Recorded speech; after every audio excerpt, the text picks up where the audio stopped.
UFC fighters walk a tightrope when it comes to politics, say the wrong thing, identify with the wrong people, and suddenly the entire fan base turns on you. So it should come as no surprise then that when you try to find the political affiliations of top fighters in the league, you'll oftentimes come up empty-handed. In this video, I'm going to read between the lines and attempt to take my best guess at the political affiliations of the top 15 fighters in the UFC based off of verifiable statements and actions, or, if necessary, vibes. At the end of the video, we'll add up the totals and draw some conclusions based on what we find, but if you think that you know how this video is going to end, well, you might be in for a bit of a shock. Number 15 on the pound-for-pound list of UFC fighters is Kamaru Usman. You know him, you love him as the long-time welterweight reigning champion, only recently dethroned by Leon Edwards, who will make an appearance later in this video. Kamaru actually keeps his politics fairly ambiguous, which tends to be a sign of those that lean left in the UFC. We're gonna let him talk about his politics in an interview with Kristen Leahy and kind of get a feel for it. Colby is very political and he supports Donald Trump.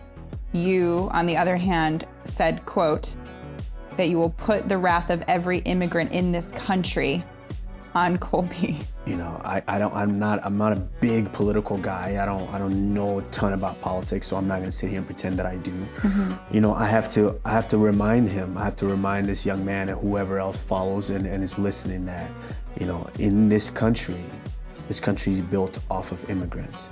Americans are immigrants. Mm-hmm. Yeah, I can stop it there. So it's pretty clear that Kamaru is not the biggest fan of Trump, which all but belies the fact that he is not a conservative as an American. But he interestingly hones in on immigration, which is a very popular issue in America, and he errs on the side of the left on it. So this is pretty clear cut for me. He's not a political person per his own admission, but that tends to be cover for the left. So I'm gonna guess that Kamaru is left-leaning. Number 14 on the pound-for-pound list is Max Holloway. Everybody knows this guy. He fights at featherweight, lightweight, he bounces around, he dominates people. The only real nemesis for this guy was Volkanovski, who tends to be in his own league at featherweight. So you love this fighter, all action, lots of strikes, tough as nails. What are his politics, though, is the question. So again, another fighter that tends to stay out of the limelight when it comes to political stuff. Has talked about the fires in Lahaina. That doesn't really reveal his politics, though. This kind of does, though. So if we look at his Instagram post, he talks a little bit about the pandemic and his thoughts on it, blah, blah, blah. And a couple things to note here. So he talks about how it's really not that dangerous to him, but he says, I also learned it's not about me. I can carry it. I can give it to my grandma. What if she doesn't beat it? Hawaii doesn't have that many hospital beds. This isn't about most of us who can get it. I promise when this is all over, my team will meet and do greets and we'll all be good. This isn't practice, this is a fight. We need to get the spread slower, right? We need to get back to normal, right? These are things that Democrats say. So even if he's not a Democrat, this was a hardline stance for the party and left-leaning people that wanted the pandemic to end via voluntary masking up and vaccines and all that stuff. So pretty apparent that if anything, this guy is left-leaning. Number 13 on the pound-for-pound list is a guy named Tom Aspinall, kind of on a tear lately, really, and is challenging for the throne of heavyweight at this point. People have been really impressed with him. He's fun to watch. He's very confident. He's a bit larger than life in some ways. With regards to his politics, I haven't really found a whole lot. He's very quiet about it, as most of the Brits are. But I did find this interesting Reddit post. This guy was like, oh, liberal fighters, blah, blah, blah, blah, blah. Talks about some well-known ones.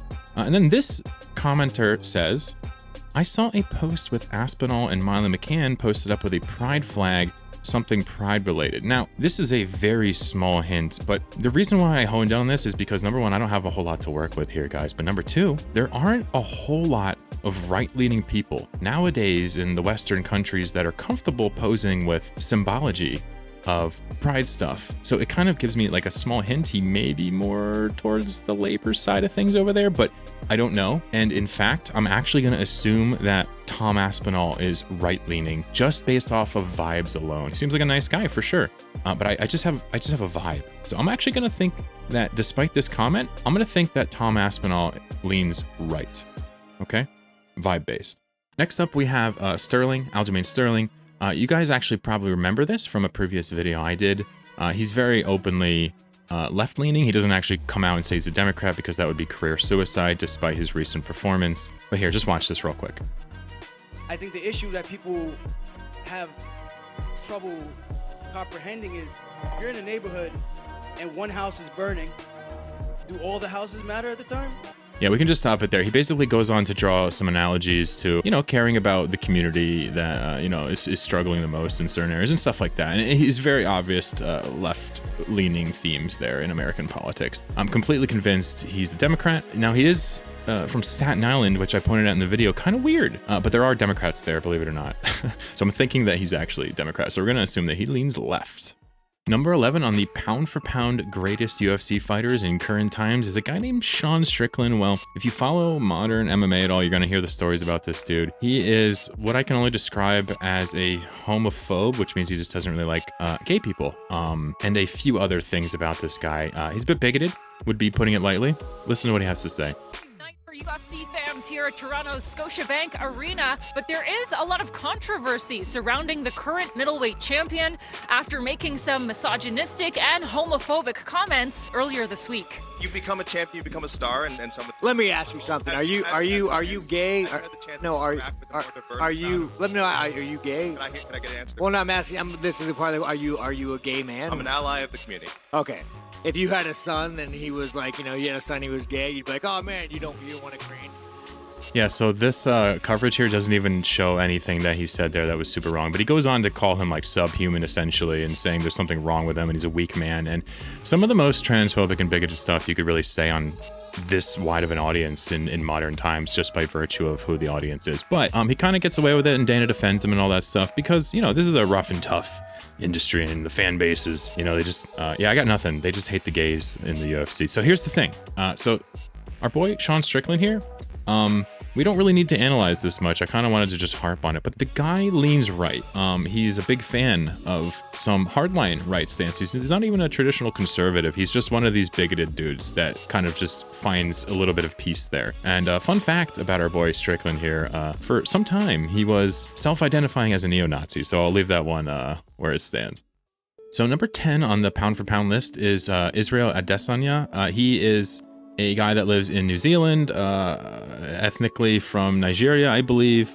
He was the champ forever at 185, and he only got recently knocked down by the freak that is Alex Pereira, and he also just lost to Sean Strickland on a fluke. So you love to watch him fight, but he's fruity, right? He's a fruity dude. He does a lot of weird stuff. So it's pretty easy to hate him. But here's an example of why it's pretty obvious he leans left here. Israel Adesanya shares chilling video as he shuns Roe v. Wade verdict and shows support for Gary Chambers. So here's the thing. Israel Adesanya, he basically just outright says it. He's like, look, that's bullshit that we repealed that law over there. And of course, he doesn't live in America, so doesn't affect him much, but he understands how bullshit that was. So obviously, left-leaning guy. No need to go into it.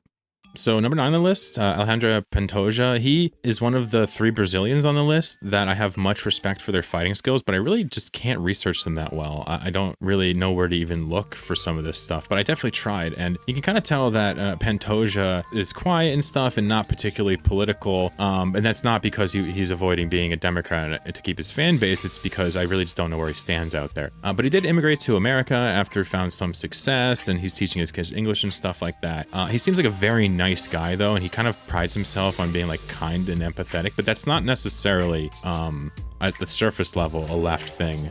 So what I'm gonna do is I'm just gonna assume that he's right-leaning. Kind of get a couple vibes from him. I don't get a whole lot of vibes from him, but I get a couple vibes from him that maybe he is on the self-sufficient side of things, but seems like a very nice guy. I'm just gonna lean right just in case. So we'll give credit to this guy for being right-leaning for sure.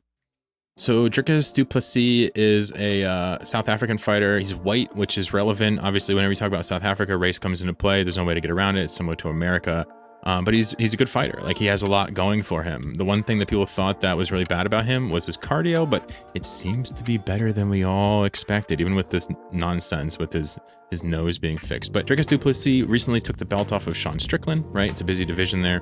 So this guy, South Africa is very complicated, and there's no way you're going to convince the UFC fan base the smallest of lessons about apartheid South Africa. But he does say a few things, so we'll get a few snippets from here, and there's another video we're going to check out.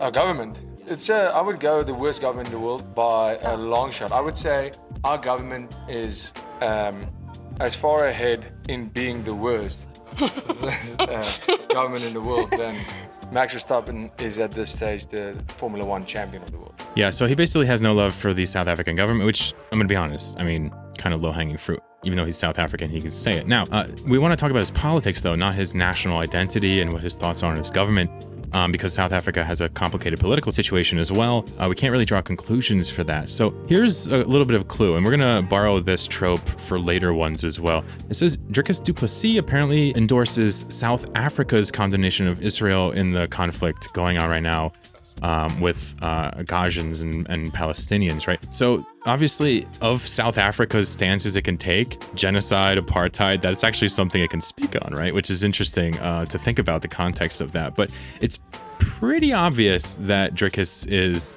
pro-Palestinian here, which I'm going to attribute to a leftist, and we can just dumb it down and say left-leaning, in this instance, political affiliation. Now, slightly vibe-based. You can see people immediately calling it out, but like, I don't understand. Well, maybe pay more attention to what people are saying. You know what I mean?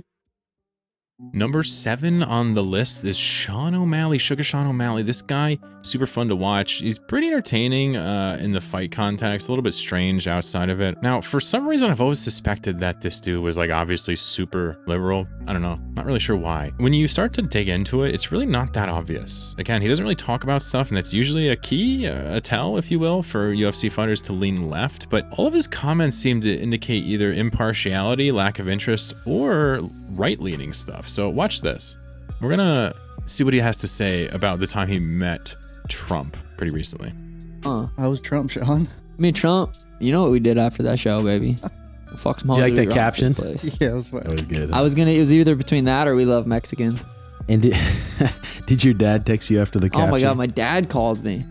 He's like, that was sweet, met Trump. You should probably take that down. I'm like, why? He's like, well, if Democrats get a hold of that. I was like, holy shit, you are almost 60. If the Democrats get a hold of that. So this could be read in multiple ways. Let's be real. He could just be cringing at the interaction with his dad, but it's actually kind of revealing, right? His dad is very clearly a Republican. No Democrat, no left-leaning person, especially no leftist, would call up their son freaking out and gushing about Donald Trump meeting their son, or vice versa even, if they weren't a Republican, seriously. So like, his dad and his family, therefore, are very likely Republican, which almost always passes down like this. Not always, but almost always. So I kind of imagine that this is almost an ex-Republican centrist at this point. Somebody who just doesn't care anymore, but probably has a lot of roots in right-leaning stuff. But just to be safe, we're going to put him right-leaning because this is really one of the few indications I've had that he has that bias. So I could be wrong on that, but I'm going to put him right just to be sure. Number 6 on the pound-for-pound list is Charles Oliveira, another Brazilian, awesome fighter, awesome personality, refuses to speak English, which I personally think is badass. I just love that. So really, again, not really too many indicators as to the Brazilians, what their politics are, but we do see a Reddit comment here. This user says Charles Oliveira is, somebody who was poor, had health problems, almost lost the ability to walk. Someone got him free jiu-jitsu, that coach was shot dead, his parents both work a million jobs, the money in the favela, which is like a ghetto, basically sent him to fight, and he went all the way to the top of the league, blah, blah, blah. So we think humble beginnings, and possibly mixed with the idea that the guy still lives in his neighborhood area. He still lives with his people and still works for the same gym. We kind of assume that perhaps he might be more community-based, left-leaning, but the thing that kind of gives it away is that he never spoke out for Bolsonaro. There's no record of it that I could find, which kind of makes me think that, like Trump, if you're for Trump, you've said it at this point as a UFC fighter, but if you're against him, you probably have been quiet. So I kind of think that might be another indicator. So what I'm going to do, okay, I'm going to assume that Oliveira leans left.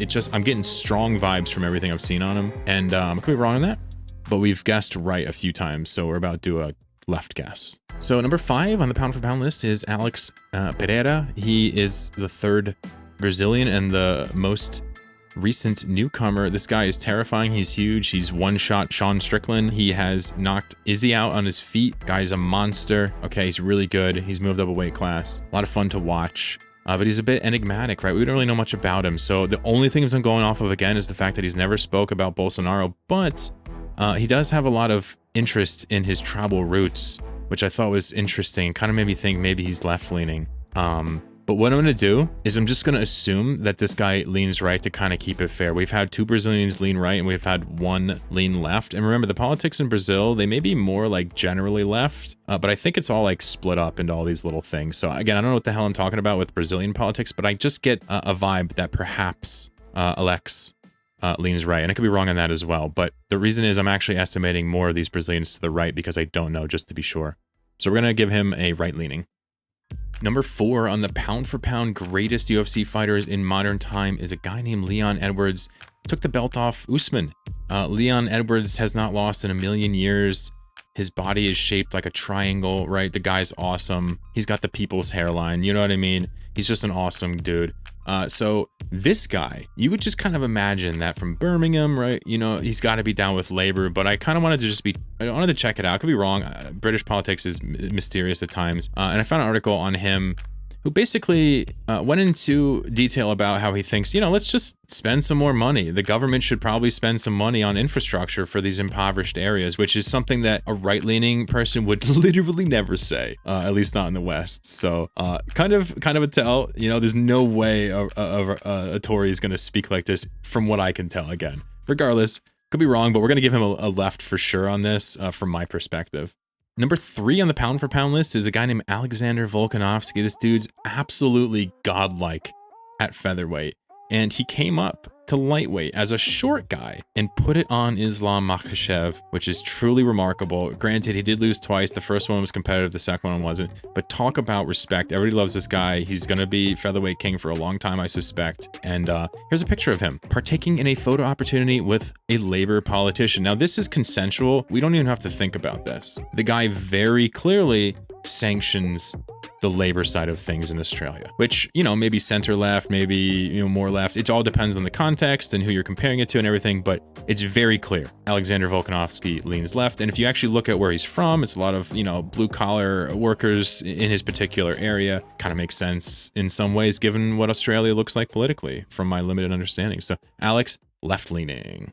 Okay, number 2 on the pound-for-pound list is a guy named John Jones. Okay, you have to know who he is. He's a total clown. He does all types of insane stuff. So we're talking about his politics, though, not his past. So let's just think about this real quick. This is a guy who has openly said that, like, Obama rules, right? He loves Obama. Republican would never say that. He's also said that the gun laws in New York are, like, super strict and annoying and stupid, which is something that, like, Democrats usually wouldn't say either. So the chance he's just confused, which kind of is fair. But we come to find out that in 2020, it was the first time the guy ever voted, which fair play to you. You don't have to vote, but he's clearly never been interested in politics and has never developed any party identity. But we do have to assign him some type of bias. And realistically, going on just vibes alone, there is no way you could go from loving Obama publicly to being a Republican in the post-Trump years. It's just so, I don't believe it. And based on the little barbs he's had for Trump and whatnot, he's clearly a closeted Dem who just wants to keep his audience alive and let them believe he could be right wing. That's probably why he complains about the guns and stuff like that. But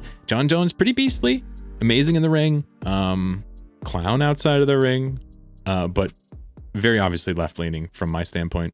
The number 1 pound-for-pound fighter in the world in the UFC is a guy named Islam Makhachev, okay? This is a Dagestani, you know, paired up with Khabib early on in life and trained with him. Khabib, obviously undefeated, left the top, most dominant fighter of all time, blah, blah, blah, blah, blah. This guy mauls people, he doesn't lose. He got knocked out once early in his career, never again. He's a beast, right? He's Dagestani, which, you know, in that region of the Caucasus, right, we're dealing with people that tend to be pretty fundamentally, you know, religious in their convictions. So it tends to be a lot of like more right-leaning people, right?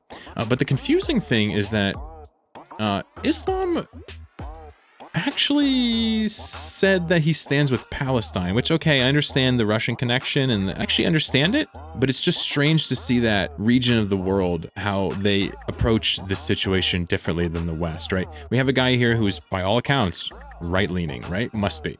But he also stands with Palestine, right? So there's a religious connection there, and there's factors in there that we don't really think about. But he has a left-wing point of view here, standing with Palestine, but he's very clearly right-leaning based on where he is. He wouldn't be able to be openly too far to the left. So pretty interesting. We're gonna give him obviously right-leaning for sure. He's gonna go to the right, and we'll move on from there. So Islam Makhachev to the right, but has some interesting viewpoints.